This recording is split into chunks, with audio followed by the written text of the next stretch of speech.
Primera certificación en inflamación crónica desde el Centro de Estudios Avanzados en Nutrición de España, CEAN. Este 7 y 8 de julio en la ciudad de Medellín, exclusivo para profesionales o estudiantes de la salud, impartido por el director científico de CEAN, el Dr. Pedro Carrera Bastos. Inscríbete ahora en www.inflamacioncronica.co o escríbenos al 304-234-3258. Patrocina Synlab, Nutrabiotics, Mabui, Farbiótica, ACEP. Te invita Buonavita, médico funcional Karina Contreras. Apoya Colnut, produce Eventos Médicos Colombia.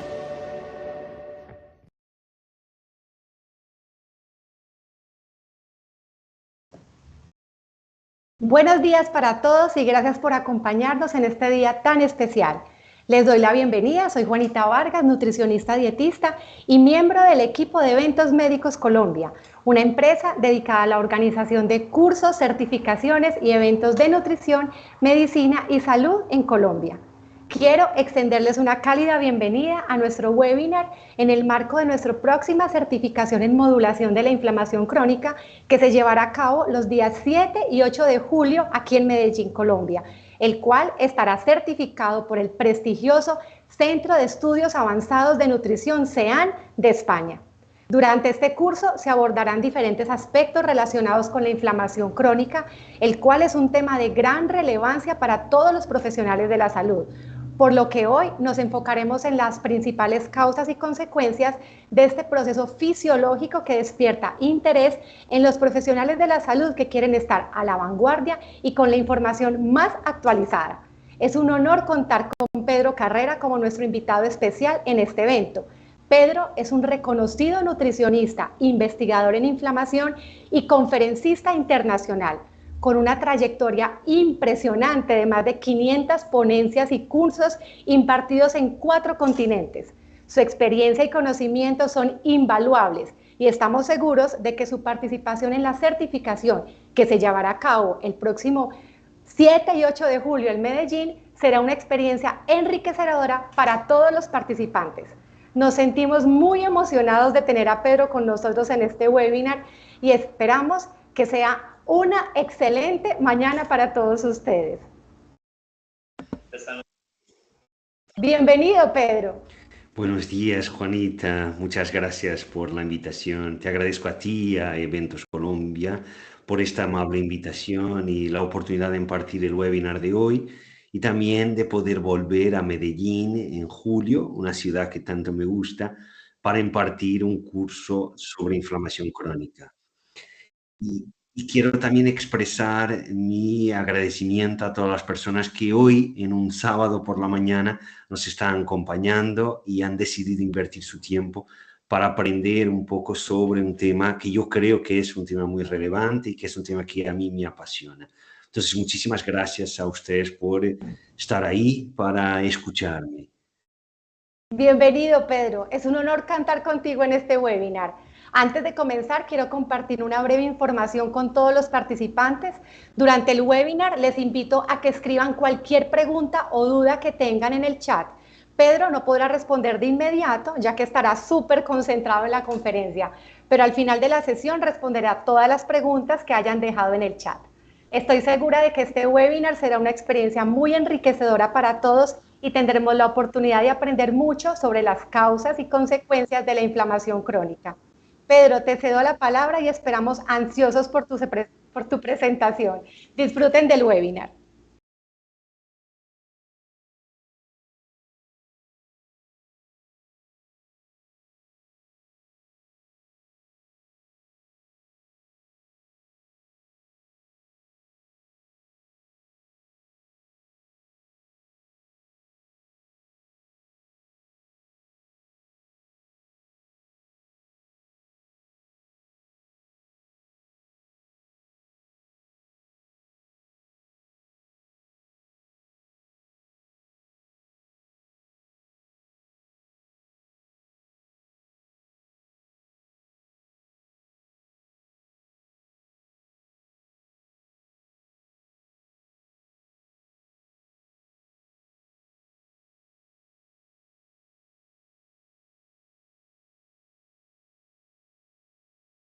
Y el capilar, y este es el lumen del capilar. Cuando hacemos ejercicio tenemos pequeñas lesiones de fibras musculares que van a generar residuos, debris celulares, y estos van a activar por su turno macrófagos, que son células del sistema inmune residentes en el tejido muscular, y cuando estos macrófagos son activados, ellos, además de que tengan un rol muy importante en la remoción de estos debris, van a producir determinadas moléculas, como son las citocinas, que son proteínas, que van a unirse a receptores específicos en células endoteliales, haciendo con que éstas empiecen a expresar moléculas de adhesión. Y además van a hacer con que neutrófilos empiecen a expresar ligandos de las moléculas de adhesión, y esto hace con que entonces tengamos la adhesión de los neutrófilos al endotelio. Además, sabemos que cuando las células endoteliales son activadas, estas van a empezar a producir eicosanoides, que son prostaglandinas y leucotrienos, y en especial las prostaglandinas, que son moléculas derivadas de un ácido graso de la familia omega 6 llamado ácido araquidónico, van conjuntamente con otras moléculas producidas durante este proceso a aumentar la permeabilidad endotelial, lo que facilita la entrada de los neutrófilos en el tejido. Y estos neutrófilos van a ayudar al macrófago a hacer la remoción, la limpieza de estos debris celulares. Sin embargo, estos neutrófilos, cuando activados, también ellos empiezan a producir citocinas, y estas citocinas van por su turno llevar a una mayor activación del endotelio y van a llevar también a que monocitos expresen ligandos de moléculas de adhesión, pudiendo de esta forma adherir al endotelio. Y cuando hay inflamación tenemos aumento de la producción de eicosanoides por parte de las células endoteliales y en este caso también por parte de los neutrófilos. Y de esta forma aumenta la permeabilidad endotelial, facilitando la entrada de monocitos que se diferencian cuando entran en un tejido, en este caso el tejido muscular, en macrófagos. Y estos macrófagos van a ayudar a la limpieza de estos debris celulares. Sin embargo, estos macrófagos, cuando activados, producen especies reactivas de oxígeno y también de nitrógeno, lo que puede causar daño en el tejido. Y los neutrófilos no solo producen especies reactivas de oxígeno, pero también hacen con que tengamos una salida desde el neutrófilo de enzimas proteolíticas para el medio extracelular, o sea, para el tejido, y de esa forma tenemos aún mayor daño en el tejido. Y todo esto produce los típicos signos de la inflamación aguda, que son el calor, que es llevada a cabo por el aumento de la actividad metabólica de las varias células involucradas, el rubor, que resulta del aumento de la vasodilatación, en que eicosanoides tiene aquí un rol también importante, el hinchazón, que resulta del aumento de la permeabilidad endotelial, lo que hace con que no solo células del sistema inmune puedan entrar dentro del tejido, pero también líquido y sus proteínas. Y después el dolor, que es mediado por varias moléculas, entre ellas prostaglandinas y otras que son producidas durante este proceso inflamatorio. Y todo esto lleva a la pérdida de función. Y es por esto que muchas personas ven a la inflamación como algo extremadamente negativo. Sin embargo, en el contexto fisiológico, en este caso, en el ejemplo del ejercicio físico, sabemos que efectivamente los macrófagos tipo 1 y los neutrófilos son proinflamatorios. Estos macrófagos tipo 1 son derivados de los monocitos y también son activados en el tejido muscular por los debris celulares que resultan de la lesión de fibras musculares, pero llega un momento en el proceso inflamatorio en que estos macrófagos del tipo 1 producen quimiosinas, que son una clase de moléculas que van a atraer para el lugar donde están otras células. Y esto va a hacer, para simplificarnos, con que monocitos entren dentro del tejido, monocitos esos que se diferencian en macrófagos del tipo 2, que no solo son antiinflamatorios, como además van a producir factores de crecimiento que hacen con que tengamos la activación, la proliferación y la diferenciación de células satélite, lo que por su turno va a facilitar el proceso de regeneración de las fibras musculares. Entonces, esto significa que la inflamación como proceso fisiológico es necesario y no es algo negativo, todo lo contrario, es algo positivo. Y en realidad la inflamación consiste en una respuesta fisiológica que resulta de la activación de varias células del sistema inmune y otras con el objetivo de proteger el hospedero de infecciones, toxinas y otras agresiones y, muy importante, como hemos visto, promover la regeneración de tejidos. Entonces, cuando tenemos un trauma, cuando tenemos una infección, necesitamos de ser capaces de activar una respuesta inflamatoria potente. Pero cuando los objetivos de la inflamación hayan sido cumplidos, esta debería terminar y eso se llama resolución de la inflamación. Entonces, el problema no es la inflamación per se, el problema es cuando la inflamación no alcanza la resolución o existen determinados factores promotores de la inflamación, sobre los cuales hablaremos más adelante, que pueden hacer con que la inflamación se convierta en crónica y sistémica, que aunque sea normalmente de bajo grado, puede tener varias consecuencias adversas. Veamos entonces cuáles son esas consecuencias. En primer lugar, tenemos a la resistencia a la insulina. Y sabemos que esta es la primera alteración del síndrome metabólico, que se caracteriza por obesidad abdominal, por deslipidemia, más específicamente por un aumento de los triglicéridos y una disminución del colesterol de las HDL y un aumento del número de partículas de LDL pequeñas y densas que son más aterogénicas, un aumento de la glucemia, un aumento de la presión arterial. Y la resistencia a la insulina, además del síndrome metabólico, puede también llevar a la diabetes tipo 2. Otra posible consecuencia de la resistencia a la insulina es la steatosis hepática, que hoy tiene cada vez una mayor prevalencia en varios países del mundo y que podrá evolucionar para steatohepatitis y de aquí para carcinoma hepatocelular. Entonces, la inflamación crónica sistémica de bajo grado puede ser un promotor de la diabetes tipo 2, del síndrome metabólico y también de la steatosis hepática no alcohólica. Además, sabemos que puede también estar involucrada en enfermedades cardiovasculares. Y el principal mecanismo fisiopatológico de las principales enfermedades cardiovasculares es la aterosclerosis.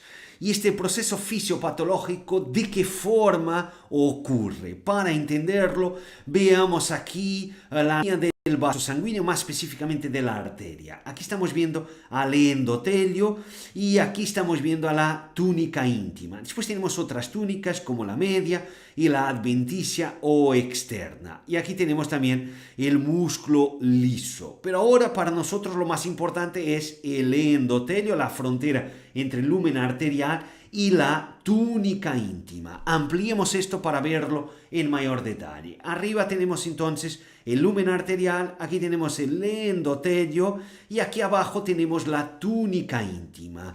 Cuando existen determinados estímulos inflamatorios, y no importa ahora saber cuáles son esos estímulos, ya los veremos un poquito más adelante, lo que vamos a tener, como ya lo sabemos, es una activación de las células endoteliales que empiezan a expresar y a secretar moléculas de adhesión, como estamos viendo aquí. Y esto va a facilitar la adhesión de células del sistema inmune innato circulando en el lumen arterial, como son monocitos. Y además, cuando existe inflamación, tenemos un aumento, como ya hemos visto, de la permeabilidad endotelial, lo que favorece la entrada de estos monocitos en la túnica íntima. Y ahí, cuando estos entran en el tejido, en este caso la túnica íntima, se diferencian en macrófagos. Y si ahora, además de la inflamación, tenemos también deslipidemia, caracterizada por un aumento de la concentración de partículas lipoproteínas que contienen ApoB, donde están las LDL, VLDL, IDL y los kilomicrones remanentes, podemos tener un aumento del pasaje de esas lipoproteínas hacia la túnica íntima, y esas lipoproteínas que contienen ApoB podrán ser internalizadas por estos macrófagos, que van a quedar llenos de lípidos formando las llamadas células espumosas. Y si este proceso se cronifica, podemos tener la formación de la placa de ateroma. Y sabemos que la placa de ateroma está en la base del accidente cerebrovascular isquémico, del infarto agudo del miocardio y de la enfermedad arterial periférica. Y además de enfermedades cardiovasculares, síndrome metabólico, diabetes tipo 2, esteatosis hepática no alcohólica, la inflamación crónica sistémica, aunque sea de bajo grado, puede también llevar a alteraciones endocrinas en varios ejes hormonales. Entonces es importante que conozcamos a esas alteraciones. Entonces, en primer lugar, tenemos a una alteración en el eje hipotálamo pituitaria adrenale, que resulta en un aumento de la producción de cortisol, con el objetivo, puesto que el cortisol tiene acciones antiinflamatorias, de frenar la respuesta inflamatoria y evitar que ésta sea exacerbada. Sin embargo, normalmente este aumento del cortisol no es suficiente para neutralizar la inflamación, como se observa en varios pacientes con enfermedades autoinmunes. Después tenemos también el eje hipotálamo pituitaria tiroides, que resulta en una disminución de la conversión de la T4, que es la principal hormona producida por la glándula tiroidea, en T3, que es una hormona producida en menores cantidades por la glándula tiroidea, en tejidos periféricos. Entonces tenemos menor conversión de T4 en T3, siendo la T3 la hormona más bioactiva. Además, tenemos también en la inflamación un aumento de la expresión de la enzima iodotironina deshidrogenasa 3, que hace la conversión de la T4 en T3 reversa, que es inactiva. ¿Y por qué os estoy hablando de esto? Porque esto es importante, porque si tenemos menor conversión de T4 en la hormona activa, que es T3, y mayor y una forma de T3 no activa, podemos tener un hipotiroidismo subclínico. Por otro lado, tenemos también una reducción de la hormona luteinizante, de la hormona folículo estimulante, que van a estimular las gónadas para que produzcan testosterona.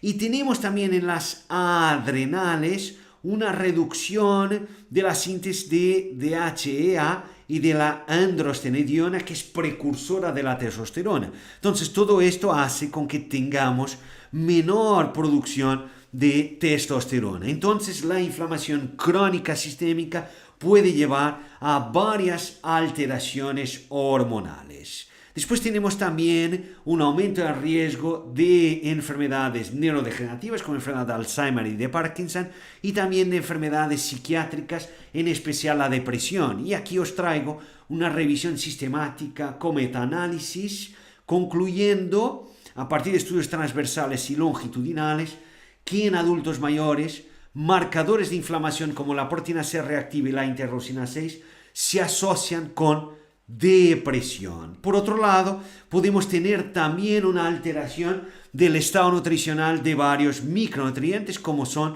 la vitamina A, la vitamina D, la vitamina B2, la vitamina B6, la vitamina C, la vitamina E, el zinc y también el hierro. Además de todas estas alteraciones que hemos estado viendo hasta ahora, provocadas por la inflamación crónica sistémica de bajo grado, sabemos también que esta podrá ser un promotor de osteoporosis y de sarcopenia. Y eso explica por qué pacientes con artritis reumatoide, que es una enfermedad caracterizada por inflamación crónica sistémica, presentan frente a controles sanos masa grasa aumentada y masa muscular disminuida. Por otro lado, sabemos que la inflamación crónica sistémica de bajo grado también podrá estar involucrada en varios tipos de cáncer y podrá también estar involucrada en la inmunosenescencia o promover directamente ese estado de inmunosenescencia, que es más que un simple envejecimiento de células del sistema inmune. Y para entendernos esto, veamos a este esquema que intenta de una forma simplificada explicarnos qué es esto de la inmunosenescencia en condiciones de inflamación crónica sistémica, mismo que sea de bajo grado. Cuando tenemos a un ambiente proinflamatorio, o sea, cuando estamos expuestos a varios detonantes de la inflamación, sobre los cuales ya hablaremos dentro de unos minutos, vamos a tener una activación constante de células del sistema inmune. Entonces, esto significa que estas células podemos decir que están en condiciones basales siempre activadas. Y esto es algo que se intensifica con el tiempo. Más tiempo de exposición, peor. Más edad, o sea, envejecimiento, también en principio peor. Quizás también porque hablamos de mayor tiempo de exposición a un ambiente proinflamatorio. Pero lo que es importante saber es que cuanto mayor esa exposición a un ambiente proinflamatorio y por ende esa activación de células del sistema inmune en condiciones basales, menor va a ser progresivamente la respuesta de esas células del sistema inmune a un estímulo agudo, como por ejemplo una infección. Entonces el output celular, la producción de varias moléculas, incluyendo proteínas y otras, por parte de esas células, para hacer frente a un estímulo agudo, como por ejemplo un virus o una bacteria, va siendo progresivamente menor y por eso decimos que la función global del sistema inmune se reduce. Entonces, la inflamación puede llevar a que células del sistema inmune que están constantemente siendo activadas, aunque sea de forma muy poco intensa, empiecen a quedar resistentes a la acción de varias moléculas que son activadoras de esas células y que normalmente deberían ser producidas cuando existe un verdadero estímulo inflamatorio, como es, por ejemplo, una infección. Entonces, pacientes con inflamación crónica sistémica, aunque sea de bajo grado, a largo plazo podrán tener una menor función global del sistema inmune y eso es lo que se ha observado, por ejemplo, en pacientes con COVID-19 que han tenido un peor pronóstico. Para entendernos esto, veamos de una forma simplificada a estos dos gráficos. Empezamos en el lado izquierdo, donde estamos viendo aquí el tiempo y aquí estamos viendo la concentración de algunas moléculas, en este caso de una citosina antiviral que es el interferón tipo 1.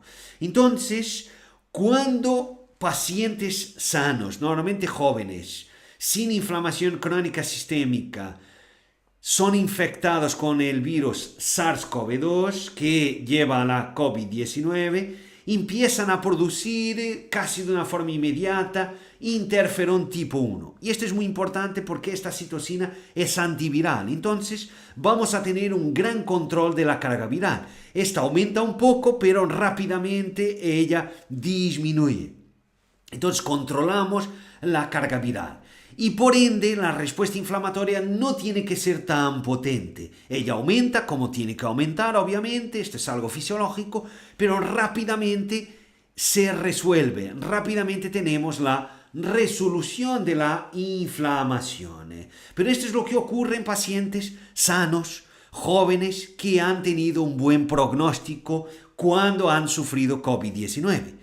Sin embargo, no siempre es así. Aquí del lado derecho tenemos pacientes con determinadas enfermedades, como por ejemplo diabetes tipo 2, con obesidad, o pacientes que son ya de una edad avanzada, que normalmente tienen inflamación crónica, sistémica y también inmunosenescencia. En este caso vemos que el interferón tipo 1 no empieza inmediatamente a ser producido, tarda aún bastante tiempo y por eso la carga viral no es controlada y aumenta mucho. Y si aumenta mucho, nuestro sistema inmune tiene que reaccionar de una forma mucho más intensa y por eso vamos a tener un gran aumento de la respuesta inflamatoria, pudiendo generar la llamada tormenta de citocinas, en inglés cytokine storm, que se caracteriza por un gran aumento de la producción de varias proteínas inflamatorias y otros mediadores, citocinas, y es de ahí que viene el nombre, y esto puede incluso llevar al fallo en varios órganos y a la muerte. Entonces, en muchos pacientes que han fallecido por COVID-19, esto ha ocurrido no tanto por el virus per sí, pero por la respuesta exacerbada, aberrante, no controlada, respuesta inflamatoria del sistema inmune de esos pacientes. Y efectivamente, como nos demuestra este metaanálisis y revisión sistemática, pacientes con COVID-19, en especial aquellos en estado crítico, tenían una proteína C reactiva mucho más elevada y una ferritina también mucho más alta que controles sanos. Y por último, entonces, podríamos decir que un estado de inflamación crónico sistémico, mismo que sea de bajo grado, podrá llevar a un aumento del riesgo de complicaciones por COVID-19. Entonces, ahora que conocemos a las principales consecuencias de la inflamación crónica, sistémica, aunque sea de bajo grado, necesitamos conocer a las principales causas de este fenómeno. ¿Y cuáles son esas causas? Para entenderlo, vamos a entrar en estas células del sistema inmuninato. Hablamos de neutrófilos, monocitos y macrófagos. Estamos en estas células. Aquí es el espacio extracelular y aquí es la membrana de estas células y aquí es el citoplasma de las células. Y aquí vemos al núcleo de la célula donde tenemos el ADN. Dentro del ADN tenemos un gen y aquí tenemos una región promotora de ese gen. Y fuera del núcleo tenemos a este factor de transcripción que es constituido por dos unidades, la P50, P65, y que es un factor llamado factor nuclear kappa, porque es una letra del alfabeto griego, B, porque este factor de transcripción es constitutivo, o sea, está en el núcleo de linfocitos B. Entonces, este factor de transcripción kappa B, factor nuclear kappa B, como el nombre indica, debería estar en el núcleo, porque es un factor nuclear, donde actúa como factor de transcripción, o sea, que aumenta la expresión o afecta la expresión de genes. Sin embargo, vemos que este factor de transcripción está fuera del núcleo. ¿Por qué? Porque está inhibido por este inhibidor del NF-κB. Sin embargo, determinados estímulos inflamatorios pueden llevar a la fosforilación y posterior degradación de ese inhibidor, haciendo con que ahora este factor de transcripción pueda ir hacia el núcleo de las células. Y ahí va a aumentar la expresión de genes que llevan a la producción de TNF-alfa, interleucina 6, la enzima ciclooxigenasa 2, que metaboliza el ácido araquidónico generando prostaglandinas y que es inhibida por antiinflamatorios no esteroides, y también procitocinas como son la prointerleucina 1 beta y la prointerleucina 18. Y después existen otros estímulos inflamatorios que van a activar a un gran complejo molecular llamado inflamasoma, y este lo que va a hacer es convertir la prointerleucina 1 beta y la prointerleucina 18 en citocinas biológicamente activas, amplificando entonces la respuesta inflamatoria. Entonces, por lo que hemos visto, necesitamos saber cuáles son esos estímulos inflamatorios que activan la ruta del NF-κB y la ruta del inflamasoma. ¿Cuáles son esos? En primer lugar tenemos el tabaco y la contaminación. En segundo lugar tenemos las alteraciones del sueño. Entonces tenemos a estudios de intervención en ambiente controlado en humanos, donde estas personas han sufrido una disminución del número de horas de sueño de 8 como un horario patrón para 6 o 4 o 0, y eso ha llevado a un aumento de varios marcadores de inflamación en su aeroplasma, ha llevado a una disminución de la sensibilidad a la insulina y a una disminución de la vasodilatación. Por otro lado, no podemos olvidar que el sueño es regulado por nuestro núcleo supraquiasmático, que es nuestro reloj que controla a los ritmos circadianos. Entonces, nuestras células son controladas por ese reloj central y también por relojes que existen en esas mismas células, relojes periféricos.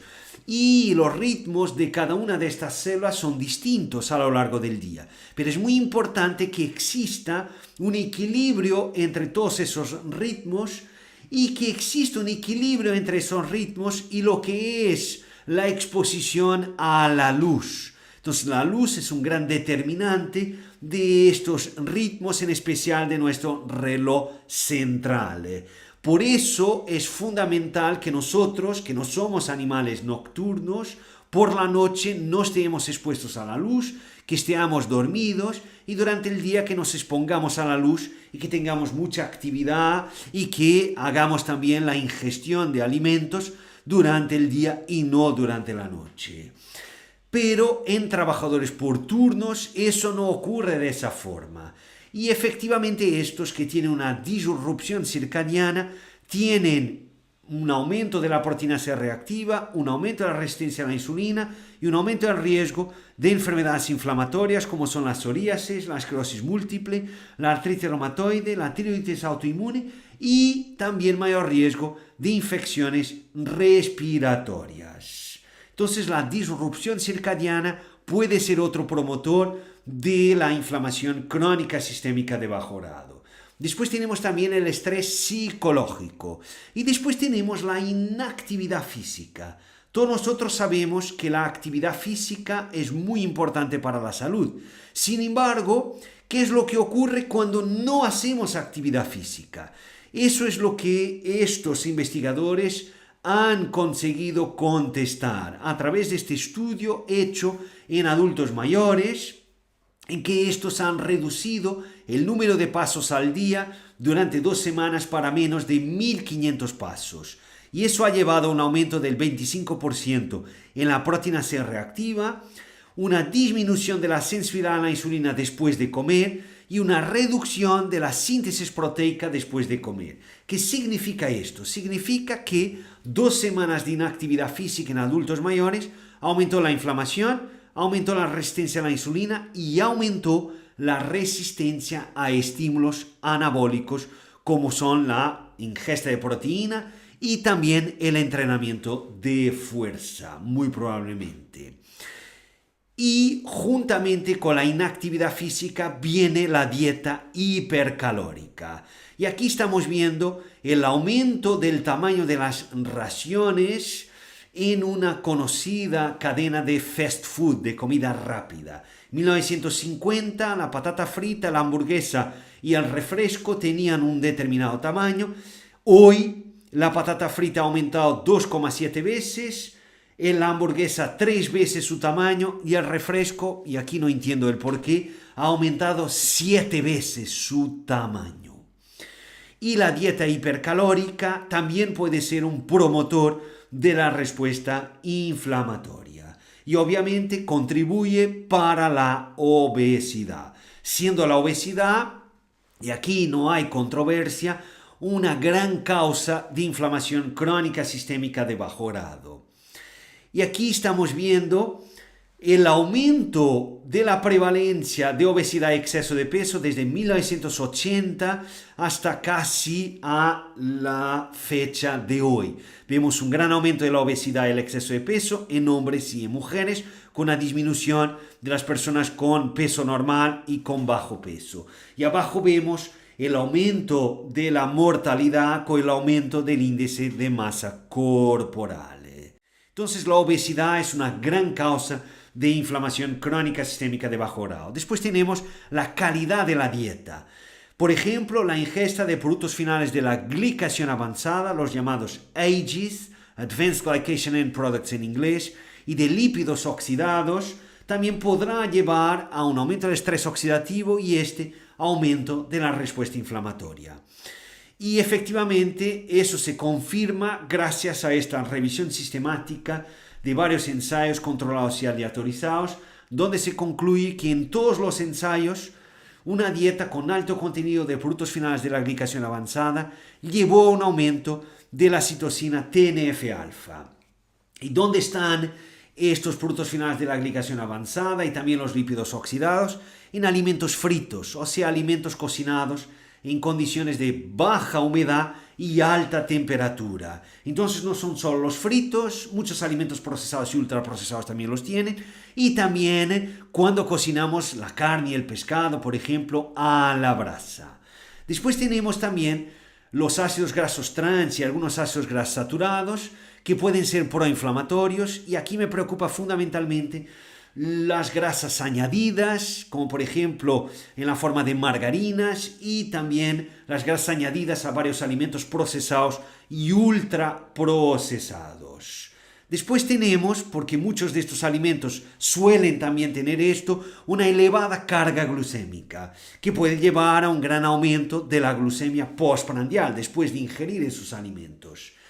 Y efectivamente aquí tenemos una intervención aguda. La ingesta de agua con glucosa frente a agua con sacarina llevó a lo largo de 3 horas, y hablamos de 75 gramos de glucosa, a un gran aumento de la translocación del factor nuclear kappa B para el núcleo de células mononucleares, que son monocitos y linfocitos. Esto a lo largo de 3 horas. Y si comparamos glucosa 50 gramos con 50 gramos de hidratos de carbono a partir del pan blanco, que tiene un alto índice glucémico, o 50 gramos de hidratos de carbono a partir de fideos, que tiene un índice glucémico mucho más bajo, vemos que glucosa y pan blanco prácticamente tienen el mismo efecto en la translocación de NF-kappa B para el núcleo de células mononucleares, mientras que fideos tienen un efecto mucho menor. Entonces, la carga glucémica también podrá ser un factor importante en la inflamación, y los alimentos que tienen una carga glucémica más elevada son normalmente cereales refinados, bebidas azucaradas y los típicos alimentos procesados y ultraprocesados, que son una combinación de harina de cereales refinados con azúcar, y que muchas veces también tienen grasas hidrogenadas, que tienen ácidos grasos trans y algunos ácidos grasos saturados, y también exceso de sal, y sabemos que este es otro potencial promotor de la inflamación. Y después tenemos las deficiencias de varios micronutrientes, y aquí estamos viendo lo que son el magnesio, lo que son el zinc y lo que es también el selenio. Pero os voy solo a dar un ejemplo, que es el ejemplo del magnesio. Cuando hay deficiencia de magnesio, en primer lugar podemos tener un aumento del estrés oxidativo, que puede ser un promotor de la inflamación. En segundo lugar, tenemos una activación en la deficiencia de magnesio del sistema renina-angiotensina-aldosterona, que también puede llevar a la inflamación, no solo a un aumento de la presión arterial. En segundo lugar, sabemos que el magnesio inhibe es un antagonista de los canales de calcio, pero si tenemos deficiencia de magnesio dejamos de tener esa inhibición, ese efecto antagónico de los canales de calcio, entonces tenemos una apertura mayor de los canales de calcio, lo que induce una manipulación anormal de calcio, pudiendo favorecer la inflamación. En quinto lugar, además de esto, podemos tener también la activación de varias células fagocíticas, que son las principales responsables por la inflamación, como monocitos y como neutrófilos, y tenemos también un menor efecto antagónico del magnesio hacia los receptores de NMDA, o sea, de N-metil D-aspartato, que hace con que esos receptores sean más hiperactivos y eso genera entonces la liberación de sustancia P, que es proinflamatoria. Y después tenemos un aumento de la activación del factor nuclear kappa B, con el aumento de la transcripción de citocinas y genes proinflamatorios. Y por último tenemos una reducción de mediadores antiinflamatorios, como son las resolvinas y protectinas derivadas de los ácidos grasos omega 3, EPA y DHA. Entonces, por todo esto, la deficiencia de magnesio puede generar un aumento de la inflamación. Después tenemos una mala salud bucal o salud oral. No necesitamos llegar a este extremo, pero esta revisión sistemática con metaanálisis nos dice que pacientes con periodontitis crónica no solo tienen inflamación local en la boca, pero tienen también inflamación sistémica, puesto que su proteína C reactiva ultrasensible en suero es 110% más alta que en controles sanos. Y aquí os traigo un estudio transversal que ha evaluado la prevalencia de problemas dentarios en atletas que participaron en los Juegos Olímpicos de 2012. Y vean aquí que muchos de ellos tenían gingivitis, varios también, más del 50% caries, varios erosión dentaria y un 15% aproximadamente periodontitis. Y lo más significativo es que mitad de ellos no habían tenido una evaluación dentaria antes de los Juegos Olímpicos. ¿Y por qué estos atletas podrán tener estos problemas dentarios? Porque muchos de ellos, una vez que necesitan de mayor ingesta energética, porque tienen un gran gasto energético y en particular mucho mayor cantidad de hidratos de carbono, suelen ingerir este tipo de alimentos, no solo durante la competición, durante el entrenamiento, pero también muchas veces a lo largo del día. Y suelen beber este tipo de bebidas o de geles y a lo largo del día suelen comer este tipo de comidas que ningún dentista recomendaría puesto que son cariogénicas. Entonces, este tipo de alimentos y bebidas cariogénicas, en conjunto con el entrenamiento, en especial la resistencia, que genera una disminución del pH a nivel oral, y estas bebidas también lo hacen, y genera deshidratación y menor flujo de saliva, explican por qué deportistas, en especial la resistencia, tienen mayor prevalencia de caries. Y después tenemos también la endotoxemia como una causa de inflamación. ¿Qué son las endotoxinas? Endotoxemia es la concentración de endotoxinas en la sangre. ¿Qué son las endotoxinas? Y las principales son los LPS, los lipopolisacáridos, que es lo que vemos aquí. ¿Qué son los LPS? Estos son patrones moleculares asociados a bacterias gram negativas. Entonces aquí estamos viendo bacterias gram negativas y aquí estamos viendo la membrana externa de la capa externa de las bacterias gram negativas, donde vemos que esto es el lipopolisacárido. Está entonces aquí en esta capa externa. Y este lipopolisacárido es una endotoxina que se va desde una bacteria hacia la circulación, podría activar células del sistema inmuninato. ¿De qué forma eso ocurre? Hagamos un resumen a un nivel un poquito más molecular de todos estos factores proinflamatorios que estuvimos viendo hasta ahora. Entonces, una dieta alta en productos finales de la glicación avanzada y lípidos oxidados puede generar entonces más estrés oxidativo, y además de esto sabemos que las deficiencias de micronutrientes, en especial magnesio, selenio y zinc, también pueden generar estrés oxidativo y generar un aumento de la producción de citocinas inflamatorias, y el exceso de sal también lo podrá hacer. Además sabemos que el tejido adiposo, en especial visceral, caracterizado por macrófagos del tipo 1, puede generar también o ser una fuente, vamos a decir así, de esas citocinas inflamatorias. Y por otro lado, todo esto va entonces a hacer con que tengamos la translocación del NF-κB hacia el núcleo de células del sistema inmune. Por otro lado, sabemos que cuando eso ocurre, estas células empiezan a producir varias moléculas proinflamatorias, incluyendo estas procitocinas, que aún no son biológicamente activas. Sin embargo, el tejido adiposo va a ser una fuente de patrones moleculares asociados a daño o a peligro. Danger Associated Molecular Patterns en inglés, DAMPs. Y estos DAMPs van a activar el inflamasoma, y el propio estrés psicológico y también la disrupción circadiana puede generar DAMPs que activan el inflamasoma y este hace con que estas procitocinas se conviertan en citocinas biológicamente activas. Por último, pero no menos importante, sabemos que la disrupción del sueño puede generar alteraciones mitocondriales, generando mayor aumento de la producción de especies reactivas de oxígeno por parte de la mitocondria y que salga ADN mitocondrial y que salga cardiolipina desde la mitocondria, siendo todo esto o funcionando todo esto como DAMPs que van a activar el inflamasoma.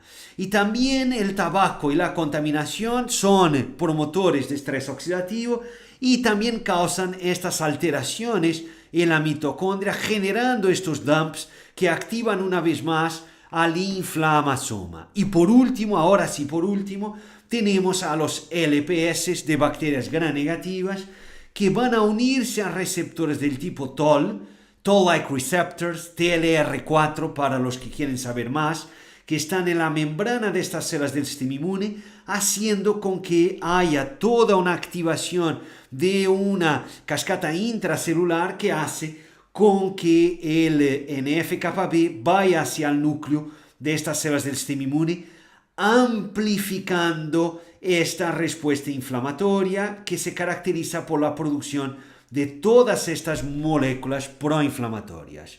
Entonces es muy importante saber de dónde vienen los LPS.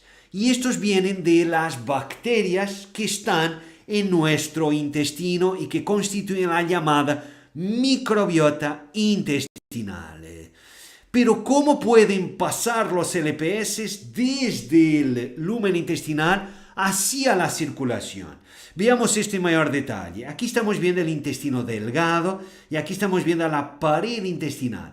Y aquí vemos a la frontera que es ofrecida por esta pared entre el lumen y entre este espacio que está aquí, que es donde están los capilares y donde están los vasos linfáticos. Para que los LPS que están en el lumen puedan ir hacia la circulación, tienen que pasar por esta barrera, que es constituida por células epiteliales, para, a través de un capilar o de un vaso linfático, llegar entonces a la circulación. Pero para que entendamos que eso en condiciones fisiológicas no es normalmente posible, ampliemos esto. Entonces veamos a estas células epiteliales. Y aquí estamos viendo a estas células epiteliales que son los enterocitos. Aquí vemos que estos enterocitos están unidos por estas estructuras, tight junctions, adherent junctions y los desmosomas. Y esto no permite que moléculas de alto peso molecular como los LPS puedan pasar hacia aquí este espacio desde el lumen intestinal. Entonces, si los LPS no pueden pasar en esta situación, ¿cómo es posible que algunas personas tengan efectivamente, porque se ha medido, un aumento de los LPS en la sangre? Eso puede pasar cuando hay un aumento de la permeabilidad paracelular. Cuando eso ocurre, podemos tener el pasaje de estos LPS y de esta forma ahora estos pueden llevar a una activación de la respuesta inflamatoria. Entonces necesitamos saber qué es lo que lleva a un aumento de la permeabilidad paracelular intestinal. Y en primer lugar tenemos el estrés psicológico. En segundo lugar tenemos los antiinflamatorios no esteroides. En tercer lugar tenemos las deficiencias de vitamina D y de zinc. En cuarto lugar tenemos determinados aditivos en alimentos ultraprocesados. Después tenemos las típicas comidas rápidas. Y aquí os traigo un estudio de intervención agudo hecho por investigadores de la Universidad de São Paulo, en que mujeres con índice de masa corporal normal y jóvenes, después de 12 horas de ayuno, han tenido su sangre colectado y después han ingerido una comida con más de 1000 kilocalorías y que es hiperlipídica. Y después, a lo largo de 5 horas, han tenido su sangre colectada. ¿Y qué es lo que se ha observado? Un aumento de los LPS en circulación 1 hora, 3 horas y en especial 5 horas después de la ingesta de esta comida. Entonces, ese tipo de comidas pueden ser proinflamatorias en parte porque aumentan el pasaje de endotoxinas, de LPS en especial, hacia la circulación. Y aquí tenemos a varios otros tipos de comidas con exceso de energía, exceso de grasa también, y que llevan entre 2 a 9 horas después de la ingesta de esa comida a un aumento del 63 a casi un 700% de las concentraciones circulantes de interleucina 6. ¿Por qué estas comidas entonces hacen esto? ¿Por qué son proinflamatorias? En primer lugar, porque pueden aumentar el pasaje, la translocación de LPS. En segundo lugar, porque podrán contener ácidos grasos trans o ácido palmítico, que es un ácido graso saturado que puede ser proinflamatorio. Tercer lugar, porque tiene muchas veces lípidos oxidados. Después, porque muchas veces tienen productos finales de la glicación avanzada. Además, porque suelen tener una carga glucémica elevada y porque suelen ser muy altas en sal. Por todo esto, estas comidas son entonces proinflamatorias.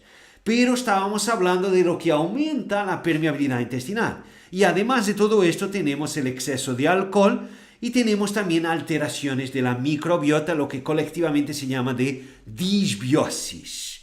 Entonces, en resumen, la inactividad física, la obesidad en especial visceral, la típica dieta occidental, una mala salud intestinal con disbiosis, aumento de la permeabilidad intestinal, una mala salud oral, el estrés y la disrupción circadiana y la exposición al tabaco y la contaminación pueden llevar a un estado de inflamación crónico sistémico de bajo grado que por su turno puede llevar a todas estas alteraciones que pueden aumentar incluso el riesgo de varias enfermedades degenerativas crónicas, como estuvimos viendo anteriormente.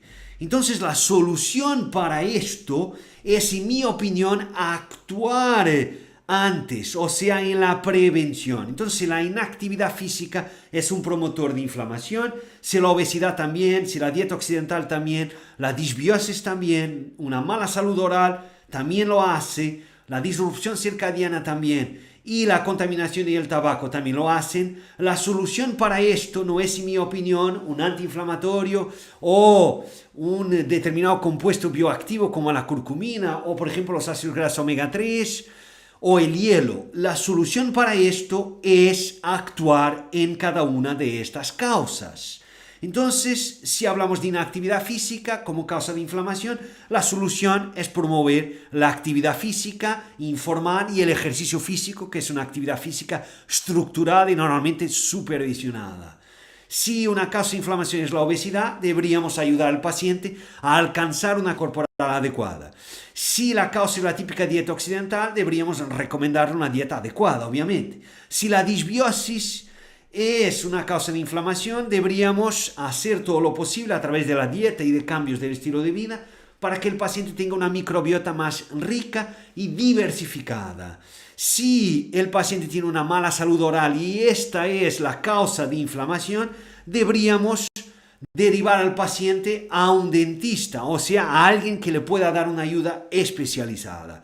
Si la causa es la disrupción circadiana, deberíamos ayudar al paciente a tener un adecuado sueño y a sincronizar sus ritmos circadianos con lo que es el ritmo natural día-noche, y en algunos casos podrá ser necesario derivar al paciente a un médico experto en sueño. Y si el paciente está expuesto a varios contaminantes o fuma, lo que deberíamos promover o ayudar al paciente es a dejar de fumar y a tener más tiempo en espacios verdes. Entonces, para mí, la inflamación crónica sistémica de bajo grado es una gran oportunidad para promover un estilo de vida mucho más sano delante de mis pacientes, y eso es lo que yo espero que este webinar os pueda traer, mucho más que información, inspiración, para que sigáis ayudando a vuestros pacientes a hacer buenas opciones y de esa forma tener una mejor salud. Ha sido un gran placer, os agradezco mucho, muchísimas gracias por estar conmigo esta mañana, escuchándome, hablando sobre este tema que es el rol del estilo de vida en la inflamación crónica sistémica de bajo grado y de qué forma esta se relaciona con varias enfermedades degenerativas crónicas. Muchas gracias, amigos.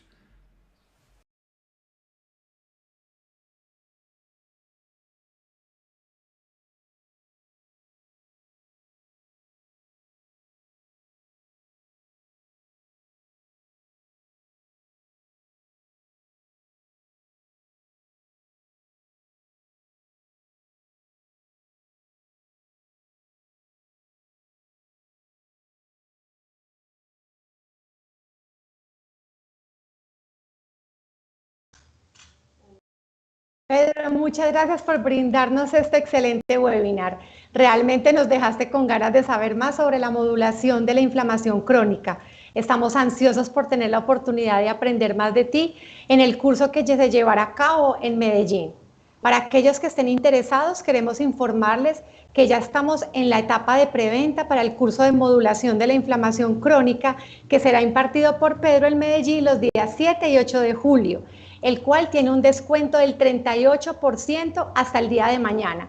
Sin embargo, para las personas que están conectadas se dará un código con el cual podrán extender el descuento de 600.000 pesos, no solo hasta mañana, sino hasta el próximo miércoles 3 de mayo, para que aprovechen el descuento.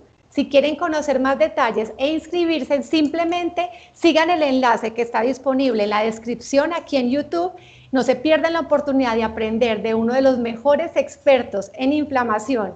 Entonces ahora te doy la bienvenida, Pedro, te doy el espacio para que podamos entrar a la resolución de preguntas y podamos terminar con este webinar. Gracias, Juanita. Pues estoy totalmente disponible para contestar a vuestras preguntas. Es solo una cuestión que las escriban en el chat. Aquí tenemos unas preguntas en el chat. Bueno.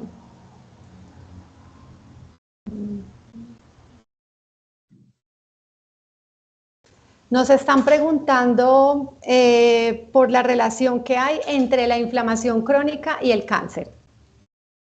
Sí, bueno, la inflamación puede por varios mecanismos ser un promotor de varios tipos de cáncer. Eso es algo que se sabe, puesto que en el microambiente tumoral existen varias células del sistema inmune y estas células, dependiendo también de la forma como se activan y dependiendo del equilibrio entre las varias moléculas que producen, si son moléculas antiinflamatorias o moléculas proinflamatorias, podrán contribuir para no para la iniciación del cáncer, porque cuando hablamos de cáncer es necesario tener en cuenta que tenemos lo que inicia el cáncer, o sea, un iniciador del cáncer, y tenemos también después lo que es un promotor y después lo que induce la progresión del cáncer. Entonces, por ejemplo, como iniciador tenemos algún agente mutagénico. Entonces, existen varios contaminantes que pueden ser carcinogénicos. Esos sí son iniciadores. Pero después tenemos factores promotores, inductores de la progresión, factores nutricionales, factores hormonales, que también son muy importantes. Y la inflamación parece actuar como un factor promotor y también inductor de la progresión, puesto que en el ambiente tumoral nosotros tenemos varias células del sistema inmune y además también tenemos células del sistema inmune en la periferia que producen varias moléculas que pueden contribuir para esa promoción y esa progresión del cáncer. No sé si era exactamente esto lo que estaban preguntando sobre inflamación y cáncer, pero decir que sí, que existe esa relación y que incluso existen varios estudios epidemiológicos asociando marcadores de inflamación con mayor riesgo de varios tipos de cáncer. Perfecto. Gracias, Pedro. Muy clara tu respuesta. La doctora Ana Lucía Miranda nos está preguntando qué clase de actividad física es la más recomendada para reducir la inflamación crónica. Pues tenemos, eso es algo muy interesante, porque en realidad nosotros tenemos varios estudios, y aquí no son solo estudios epidemiológicos, porque, por ejemplo, cuando hablo de relación entre inflamación y una determinada enfermedad, normalmente la mayoría de la evidencia viene o de estudios en animales, estudios experimentales o de estudios epidemiológicos, que son estudios observacionales. Pero en el caso aquí de intervenciones para reducción de marcadores de inflamación, como es el caso del ejercicio físico, ya tenemos varios ensayos clínicos.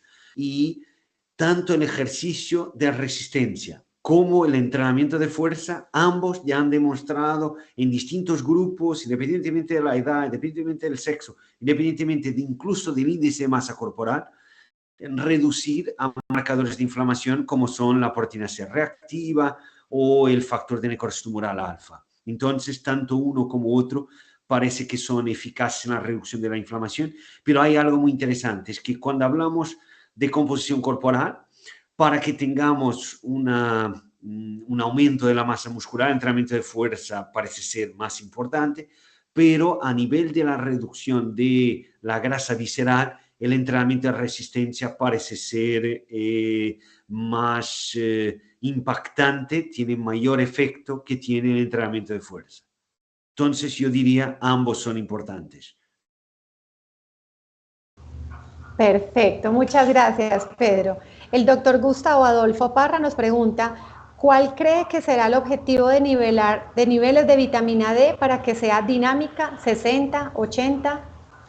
Pues cuando vemos a estudios, una vez más, observacionales, pero estudios que han relacionado niveles de vitamina D, en este caso cuando hablamos de vitamina D es importante solo para recordar a todos rápidamente el metabolismo de la vitamina D. Cuando nosotros ingerimos vitamina D o la producimos en la piel por acción de la radiación ultravioleta B, esa vitamina D después va hacia el hígado, donde se convierte en 25-hidroxivitamina D y esa después va para varias células de varios tejidos y órganos, donde se convierte en la forma activa, el calcitriol, la 1-alfa-25-dehidroxivitamina D. Entonces, para saber cuáles son los niveles de vitamina D, lo que se hace es medir en suero o plasma la 25-hidroxivitamina D, que es ya una molécula precursora directa de la forma activa. Entonces no medimos la vitamina D porque esa tiene una vida media muy corta, medimos sí la 25-hidroxivitamina D. Y cuando vemos a estudios que han correlacionado esos niveles con mortalidad, y llegamos a la conclusión que quizás niveles entre 40 y 60 nanogramos por mililitro sean los ideales, y además también es esto que encontramos en poblaciones o en individuos que se exponen al sol de forma crónica, como por ejemplo algunas poblaciones tradicionales que viven en latitudes muy bajas, como por ejemplo los Hadza y los Masái en África, y también los que en inglés se llaman lifeguards, en español creo que son los salvavidas. Si no los salvavidas. Los salvavidas. Sí. También en varias regiones del mundo, esas son las concentraciones que suelen tener, entre aproximadamente 40 y 70 es lo que encontramos en esas poblaciones, pero cuando vemos a estos estudios que nos permiten llegar a un intervalo cuanto a la mortalidad, menor mortalidad, parece ser 40-60 nanogramos por mililitro. Perfecto, Pedro. Y la doctora Nora Álvarez nos pregunta, ¿qué papel tiene la matrix extracelular? Yo no sé si entendí bien la pregunta, entonces si la persona puede ponerla un poco más en detalle para entender exactamente lo que me quiere preguntar. Sería, ok, o sea, si pidámosle entonces un poquito más, le agradezco. A la doctora Nora Álvarez si nos puede volver a reformular la pregunta. La doctora Constanza Durán nos pregunta, entre los suplementos más recomendados para controlar la inflamación está la cúrcuma. Existen cápsulas combinadas con magnesio. ¿Cuál podría sugerir? ¿Algún laboratorio específico? Gracias. Sí, de los varios compuestos bioactivos que ya han demostrado en varios tipos de estudios reducir o inhibir la respuesta inflamatoria, la curcumina efectivamente es uno de los que quizás tengan más estudios. Por lo menos tiene muchos estudios experimentales, estudios en animales, estudios en células, pero también ya tiene algunos estudios de intervención, o sea, estudios aleatorizados, controlados por placebo. Y ahí la gran cuestión de la curcumina es su muy baja biodisponibilidad. Entonces la curcumina se absorbe muy poco y por eso lo que varios laboratorios han hecho fue utilizar distintas estrategias para aumentar la biodisponibilidad de la curcumina.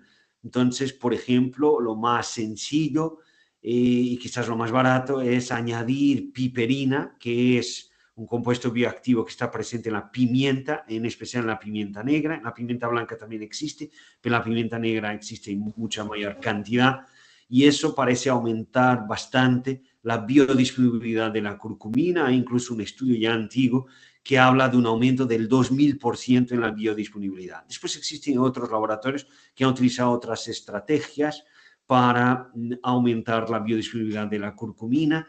Y ahí yo lo que haría sería, dentro de lo que es el objetivo, si el objetivo es para un paciente que tiene una enfermedad inflamatoria crónica, como una enfermedad autoinmune, por ejemplo, donde ya existen estudios como la enfermedad, por ejemplo, artritis reumatoide o la enfermedad de Crohn o la colitis ulcerosa, ahí quizás yo utilizase una forma de curcumina que tenga una buena biodisponibilidad. Es una cuestión de ver en el mercado lo que hay ahí, porque yo no conozco todo lo que existe en el mercado, en especial el mercado colombiano o de otros países, pero buscar una que tenga buena biodisponibilidad es lo que yo recomendaría. Cuanto al uso de magnesio, magnesio es un mineral, como comenté en el webinar, cuya deficiencia puede favorecer la inflamación y sabemos que el magnesio afecta directa e indirectamente a 800 reacciones enzimáticas.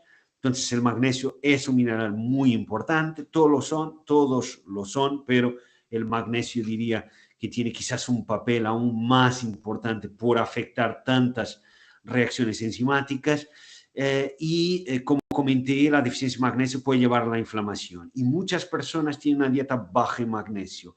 Entonces, yo creo que el uso de curcumina con magnesio no es que el magnesio ninguna relación a ese nivel, que el magnesio vaya a mejorar la biodisponibilidad de la curcumina, pero puede ser interesante puesto que muchas personas tienen deficiencia de magnesio, pero siempre una alerta. Antes de suplementar a alguien con magnesio, evaluar la función renal. Eso es fundamental para evitar que esa persona tenga una hipermagnesemia. Muy claro, Pedro, muchas gracias. Tenemos una pregunta de la doctora María Victoria Caicedo, donde nos dice, en dieta cetogénica, ¿qué niveles de perfil lipídico son ideales? ¿Cetonas? Bueno, yo ahora no me acuerdo del valor exacto de cuerpos cetónicos en sangre en una dieta cetogénica, entonces ahora no puedo decir cuál es el valor exacto, que no lo tengo de memoria. Me gustaría ser una enciclopedia, pero no lo soy, desafortunadamente. Y ahora con la inteligencia artificial, dudo que yo pueda seguir trabajando en un futuro, creo que me van a jubilar. Pero casi, Pedro, casi. Me van a jubilar. Casi lo eres. No, pero yo no sé ahora el valor exacto de cuerpos cetónicos, pero es muchísimo más bajo de lo que ocurre en un caso de cetoacidosis. Entonces, lo que se hace en una dieta cetogénica es medir cuerpos cetónicos en la orina para ver, no se mide normalmente en la sangre, se mide en la orina, porque estamos hablando de que la persona lo pueda hacer en su casa y es más fácil hacerlo así. Y no me acuerdo ahora el valor, de cuál es el valor, pero eso lo encuentras muy fácil en Internet. Ahora, es importante tener en cuenta lo siguiente. En una dieta cetogénica normalmente los triglicéridos bajan de forma muy significativa, muy sustancial. Entonces, ese es un biomarcador, triglicéridos en suero, que baja de forma muy rápida y de forma muy significativa. Y muchas personas el colesterol de la LDL podrá subir cuando hace una dieta cetogénica, no solo porque cuando hace una dieta cetogénica muchas veces aumentas la ingesta de ácidos grasos saturados como son el ácido mirístico, láurico y palmítico, que pueden aumentar la cantidad de colesterol de las LDL, puesto que parece inhibir la expresión del receptor de LDL, pero también porque cuando hacemos una dieta muy baja en hidratos de carbono podemos tener algunas alteraciones metabólicas, en especial una alteración endocrina a nivel de la función tiroidea, que puede, por otro mecanismo independiente del mecanismo que comenté de los ácidos grasos saturados, favorecer un aumento del colesterol de las LDL y un aumento, y eso para mí es más importante, de la concentración de apolipoproteína B. Entonces, explicar muy rápidamente esto que estoy diciendo. Nosotros tenemos a varias lipoproteínas y tenemos a las HDL que tienen apolipoproteína 1 y tenemos después las LDL, VLDL, IDL y también los kilomicrones, en especial kilomicrones remanentes, que tienen apolipoproteína B. Y todas estas lipoproteínas que tienen apolipoproteína B, cuando en exceso, pueden ser aterogénicas. Entonces, mucho más importante que solo medir colesterol de las LDL o solo medir triglicéridos es medir la concentración de apolipoproteína B. Y en algunas personas una dieta cetogénica puede llevar a un aumento de la apolipoproteína B, en otras puede llevar a una disminución.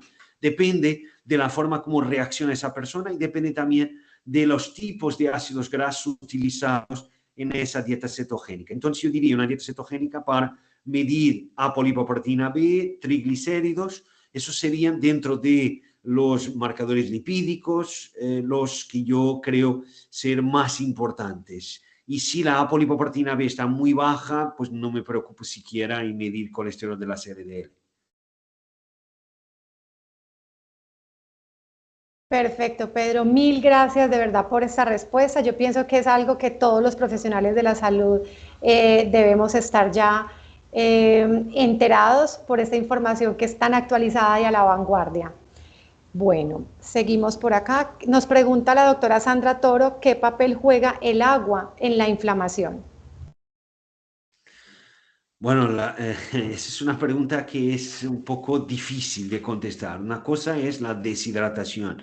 Entonces, la deshidratación puede favorecer, y eso de forma indirecta, la deshidratación puede llevar a que tengamos, en especial dependiendo también de las condiciones meteorológicas, obviamente, que podamos tener, eso ocurre, eso es algo que se sabe que ocurre en muchos deportistas, en especial deportistas de resistencia, un aumento de la permeabilidad intestinal paracelular y eso puede favorecer la endotoxemia, sea el pasaje de endotoxinas como son LPS hacia la circulación activando la respuesta inflamatoria. Entonces yo diría que la deshidratación podría por este mecanismo, quizás existan otros, ahora no se me ocurren, pero por este mecanismo llevar a un aumento de la respuesta inflamatoria, además de tener muchas otras consecuencias adversas. No sé si la pregunta era sobre esto de la hidratación o deshidratación.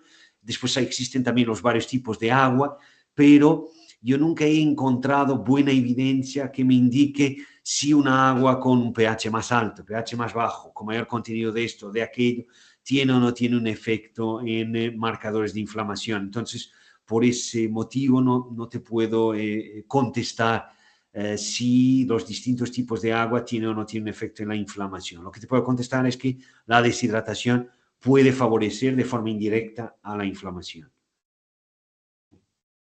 Perfecto, pero definitivamente esto es un abrebocas.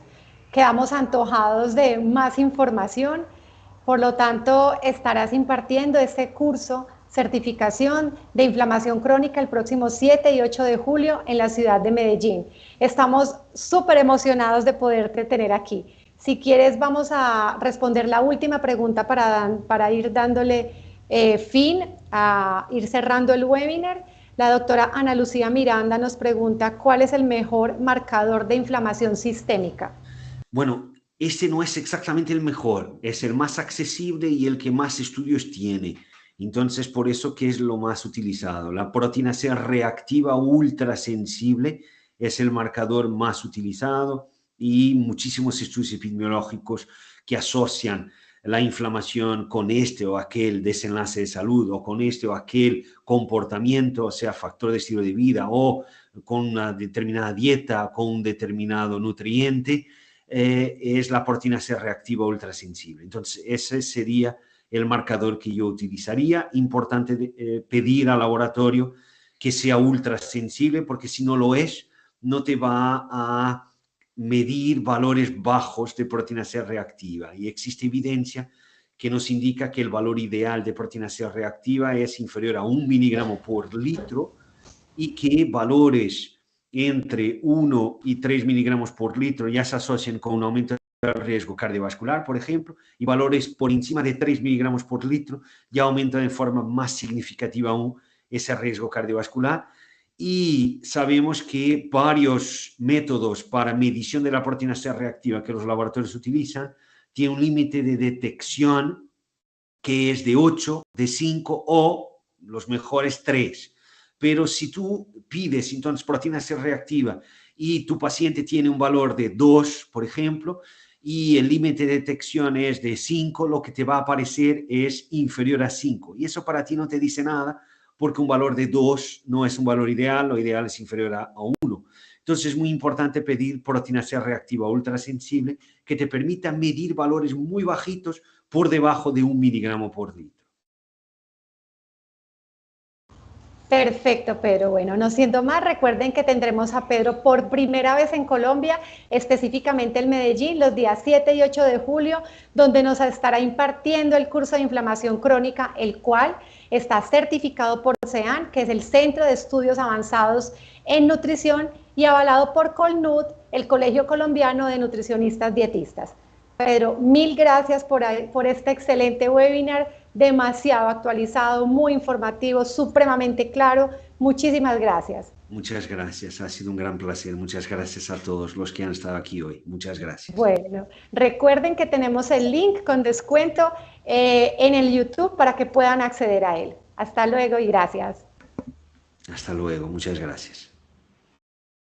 Llega a Colombia la primera certificación en inflamación crónica desde el Centro de Estudios Avanzados en Nutrición de España, CEAN. Este 7 y 8 de julio en la ciudad de Medellín, exclusivo para profesionales o estudiantes de la salud, impartido por el director científico de CEAN, el Dr. Pedro Carrera Bastos. Inscríbete ahora en www.inflamacioncronica.co o escríbenos al 304-234-3258. Patrocina Synlab, Nutrabiotics, Mabui, Farbiótica, ACEP. Te invita Buonavita, Médico Funcional Karina Contreras. Apoya Colnut, produce Eventos Médicos Colombia.